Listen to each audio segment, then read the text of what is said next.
Assalamualaikum warahmatullahi wabarakatuh. Mari kita awali dengan mengucapkan sholawat kepada baginda Nabi Muhammad Shallallahu Alaihi Wasallam.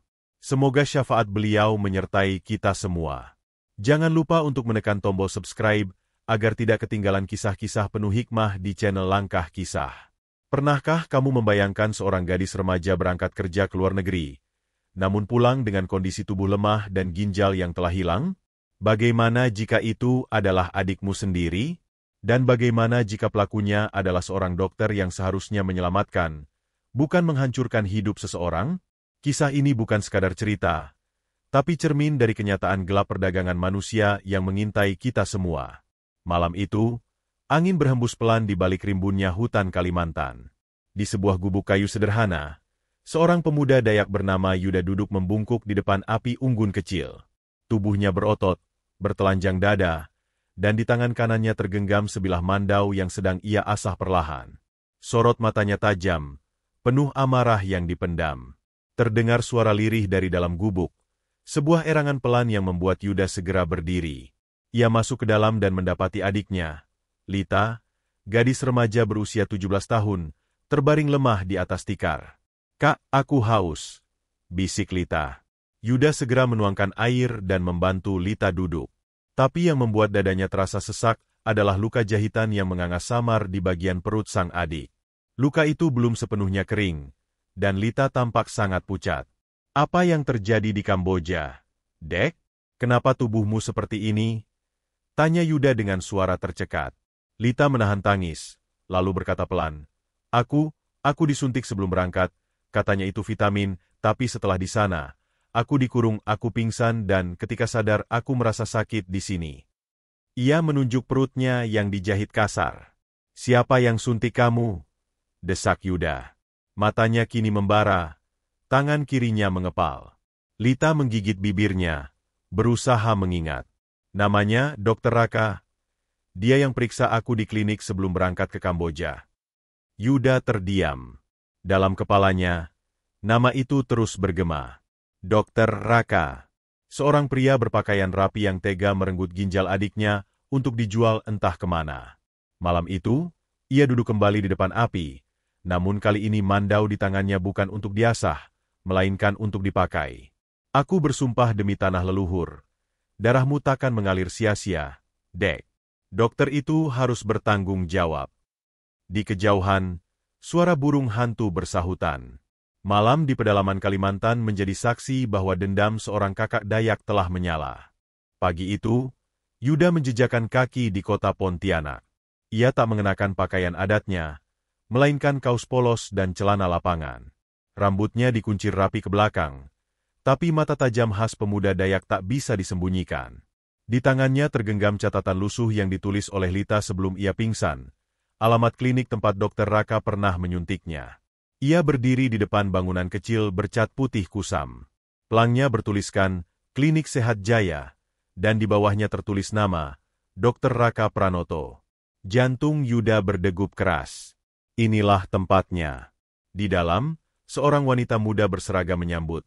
"Selamat pagi, ada yang bisa dibantu?" Yuda mengangguk, suaranya dibuat tenang. "Saya dapat informasi kalau klinik ini bisa bantu urus tes kesehatan buat kerja ke luar negeri. Saya mau daftar." Wanita itu tersenyum. "Betul, kami memang kerja sama dengan agen tenaga kerja. Tunggu sebentar ya, saya panggilkan dokternya." Beberapa menit kemudian, seorang pria bertubuh tinggi dengan jas putih keluar dari ruangannya. Wajahnya tampak tenang, namun di balik kacamata yang dikenakannya, ada sorot mata tajam yang membuat Yuda langsung tahu, inilah orangnya. "Dr. Raka, silakan masuk," kata dokter itu sambil tersenyum. Di ruang periksa, Yuda duduk tenang. "Saya dengar banyak yang berhasil kerja ke Kamboja lewat program ini. Sehat, kuat, dan dapat gaji besar." "Tentu saja," balas Raka, menulis di berkas. "Tapi sebelum berangkat, kamu harus suntik vitamin dan tes darah dulu. Ini prosedur wajib, agar kamu bisa tahan kerja keras di luar negeri." Yuda tersenyum tipis. "Dan kalau saya cocok, apa langsung berangkat? Kalau kamu lolos dan tubuhmu sesuai, bisa. Tapi bukan kamu yang menentukan, sistem kami yang pilih." Kadang yang terlihat kuat, ternyata tidak berguna. Ucapan itu membuat Yuda curiga. Maksud dokter, tidak berguna bagaimana? Raka tertawa ringan. Santai saja. Kamu datang sendiri, berarti kamu siap ikut aturan. Tinggal tanda tangan formulir ini, kita mulai hari ini juga. Namun sebelum ia sempat menandatangani, Yuda mengaktifkan perekam suara kecil di saku bajunya. Lalu ia pura-pura berdiri gugup. Saya lupa bawa KTP. Saya ambil dulu ya, dokter. Baik, tapi cepat. Jangan lama, kata Raka sambil melirik tajam. Yuda keluar dari klinik dengan napas memburu. Ia sadar, tempat itu bukan sekadar klinik biasa. Ini sarang. Dan Raka bukan dokter penyelamat, melainkan jagal berdasi putih. Dari kejauhan, Yuda menoleh sekali lagi ke arah klinik. Di dalam sana, seorang perawat sedang menutup pintu. Ia tahu, waktunya tidak banyak. Tapi kini ia punya sesuatu, rekaman suara dokter Raka yang menyimpan potongan kebenaran. Dan perjalanan memburu keadilan pun baru dimulai. Dari klinik, Yuda tak langsung pulang. Ia menuju sebuah warung kopi kecil di pinggir jalan, tempat banyak orang berkumpul dan membicarakan apa saja. Di sana, ia bertemu orang yang tak asing, Pak Denny, mantan tetangga di kampung yang dulu pernah jadi TKI di Malaysia. Pak Den, saya perlu informasi, bisik Yuda pelan sambil duduk. Pak Denny menatap Yuda heran. Kamu di kota ini mau ngapain? Cari kerja. Yuda menggeleng. Saya cari orang yang jahat.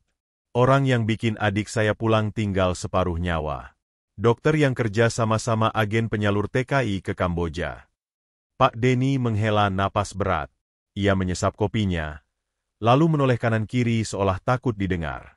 Kalau kamu serius, saya kasih tahu satu nama. Bu Meta. Dia agen penyalur yang suka main belakang. Orang-orang bilang dia pegang koneksi sampai ke Singkawang. Bahkan ada yang bilang ke rumah sakit swasta buat jual organ. Di mana saya bisa temui dia? Tanya Yuda cepat. Dia punya kantor kecil di gang belakang pasar besar. Kamu harus hati-hati. Dia bukan orang sembarangan. Pernah ada wartawan yang nyamar mau bongkar, tapi malah hilang entah kemana. Malam itu, Yuda menyusuri gang sempit yang dimaksud. Ia menemukan sebuah bangunan kecil bercat merah. Tampak biasa dari luar tapi dijaga dua pria berjaket gelap. Di pelangnya tertulis, CV Mitra Jaya Tenaga Kerja. Yuda berpura-pura menjadi calon pekerja. Namun gerak-geriknya membuat salah satu penjaga curiga. Bisa saya bantu? Tanya si penjaga. Saya mau daftar jadi TKI. Dapat alamat dari teman. Jawab Yuda datar. Penjaga itu menatapnya lama, lalu memberi isyarat untuk menunggu. Tak lama kemudian, seorang wanita keluar. Tubuhnya ramping, berkacamata, dan mengenakan blazer gelap. Dialah Bu Meta. Siapa nama kamu? Tanyanya dengan nada curiga. Nama saya Yuda. Saya dengar, lewat sini bisa kerja cepat ke luar negeri. Bu Meta mengamati wajah Yuda. Saya tidak sembarang terima orang. Kamu sehat? Sehat. Saya sudah periksa di klinik dokter Raka. Begitu nama itu disebut, Bu Meta menegang. Tapi ia segera menutupi wajahnya dengan senyum tipis. Bagus. Berarti kamu tahu prosedurnya. Datang saja besok, kita siapkan berkas dan keberangkatanmu. Mata Yuda menyipit. Kalau tidak salah, adik saya juga pernah daftar lewat sini. Namanya Lita. Mendengar itu, ekspresi Bu Meta berubah. Suasana menjadi dingin. Tanpa bicara lagi, ia membalikan badan dan masuk ke dalam gedung. Para penjaga menutup pintu rapat-rapat. Yuda tahu, ia baru saja menyentuh sarang ular.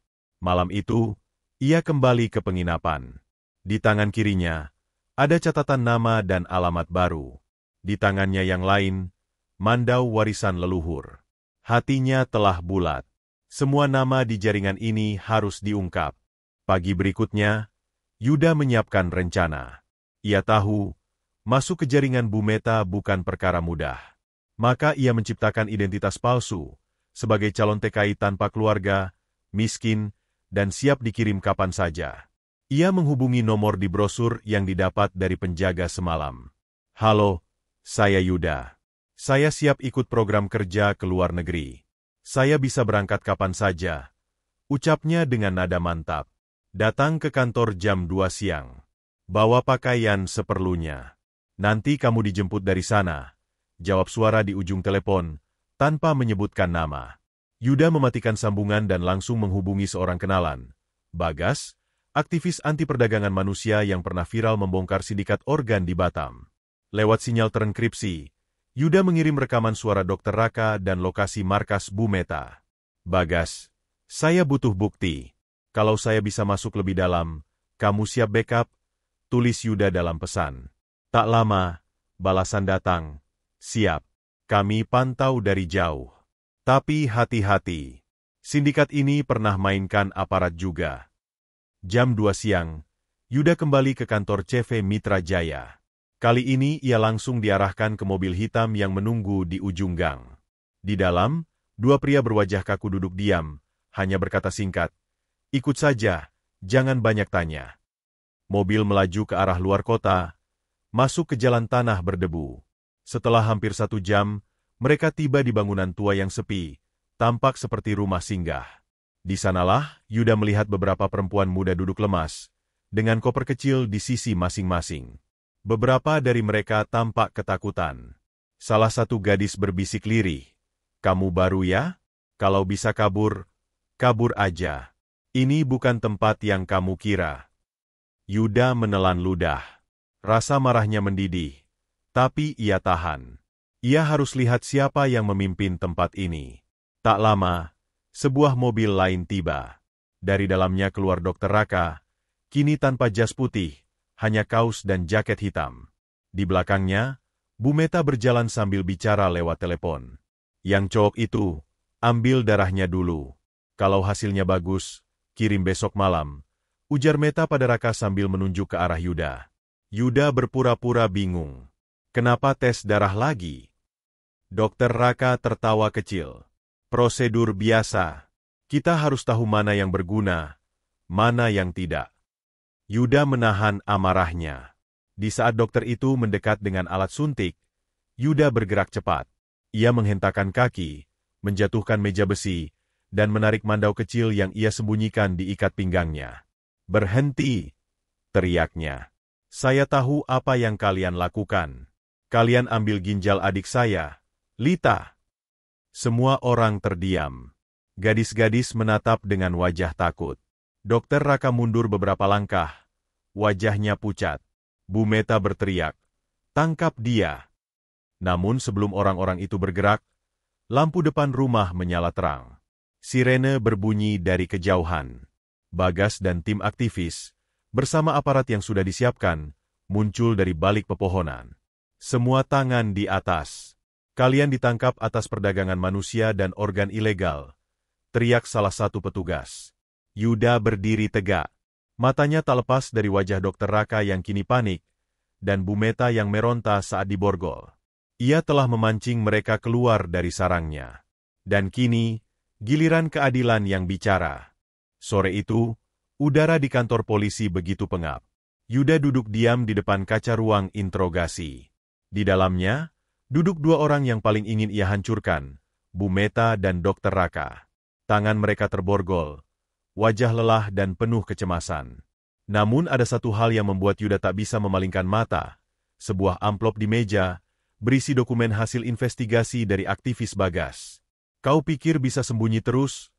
kata Yuda lirih pada Dr. Raka dari balik kaca satu arah. Tak lama kemudian, seorang penyidik masuk dan mengangguk kepada Yuda. "Kami izinkan kamu ikut dalam proses ini, karena kamu saksi utama. Tapi jaga emosi." Yuda masuk, duduk tepat di hadapan dua penjahat itu. Ia menarik napas panjang. "Aku mau satu hal saja. Katakan siapa dalang di balik semua ini. Siapa yang perintahkan kalian jual organ TKI?" Bu Meta tertawa dingin. "Kamu pikir kami ini dalang? Kami cuma kaki tangan. Yang di atas itu, lebih kuat dari yang kamu duga." Dr. Raka menunduk, tampak lebih rapuh. Ia berkata pelan, "Aku dulu cuma dokter biasa. Tapi ketika rumah sakit tempatku kerja kesulitan dana, mereka tawari jalan pintas. Organ dari pekerja ilegal. Bayaran besar. Semua diatur lewat agen penyalur. Aku bodoh karena setuju. Yuda menatapnya tajam. Dan adik saya jadi korban kebodohanmu. Dokter Raka terdiam. Matanya basah. Aku minta maaf. Lita gadis yang baik. Tapi saat dia tahu rahasia ini, Bu Meta perintahkan dia dikirim pulang tanpa ginjal.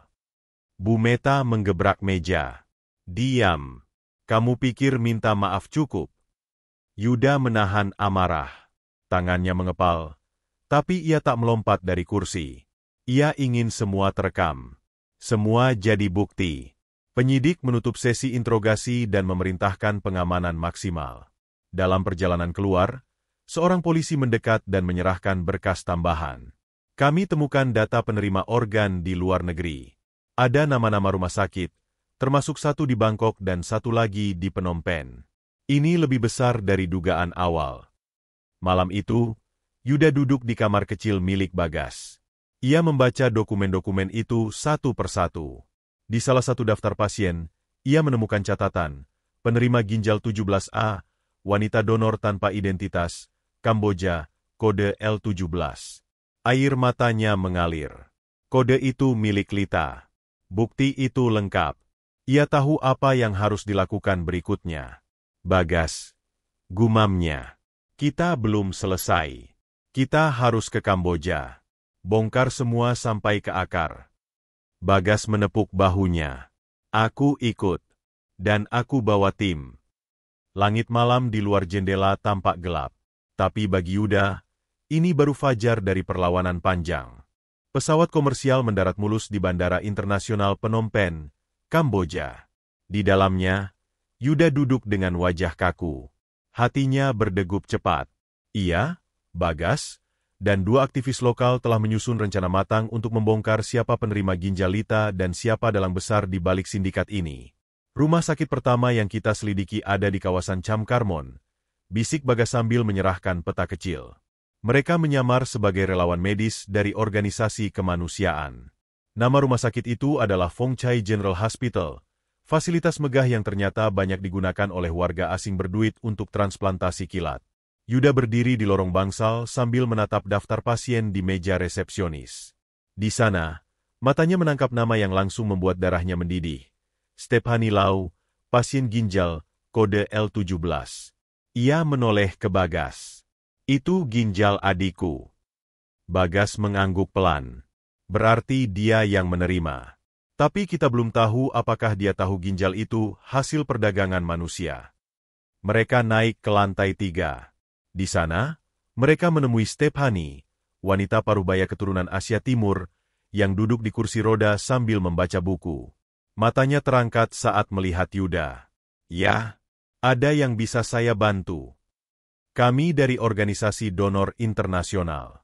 Kami tertarik meneliti program transplantasi Anda. Apakah Anda tahu siapa pendonor Anda? Tanya Bagas dengan nada hati-hati. Stephanie tersenyum pahit. Saya tidak tahu. Mereka hanya bilang, pendonornya wanita Asia Tenggara, tanpa identitas. Saya bayar $70.000 untuk ini. Yuda menahan amarah. Ia menatap wanita itu dalam-dalam, lalu mengeluarkan foto Lita dari saku. Ini wajah pendonormu. Dia adik saya. Ginjal itu bukan milikmu. Dia dijual, dipotong, dibuang setelahnya. Stephanie memucat. Tangannya bergetar. Tidak mungkin. Saya pikir ini legal. Tidak ada yang legal dari perdagangan organ manusia, bisik Yuda tajam. Langkah berikutnya, mereka menyusup ke ruangan data rumah sakit. Dengan bantuan aktivis lokal yang juga mantan karyawan bagian administrasi, mereka membuka file transaksi. Di sana tercatat transfer dari satu nama, Dr. Prasit, pria Thailand yang menjadi penghubung antar sindikat organ Asia Tenggara. Kalau kita bisa tangkap Prasit, semua akan terbongkar, kata Bagas. Namun misi ini tak mudah. Saat mereka keluar dari rumah sakit, dua motor mengejar mobil sewaan mereka. Salah satu aktivis menjerit, itu anak buah sindikat.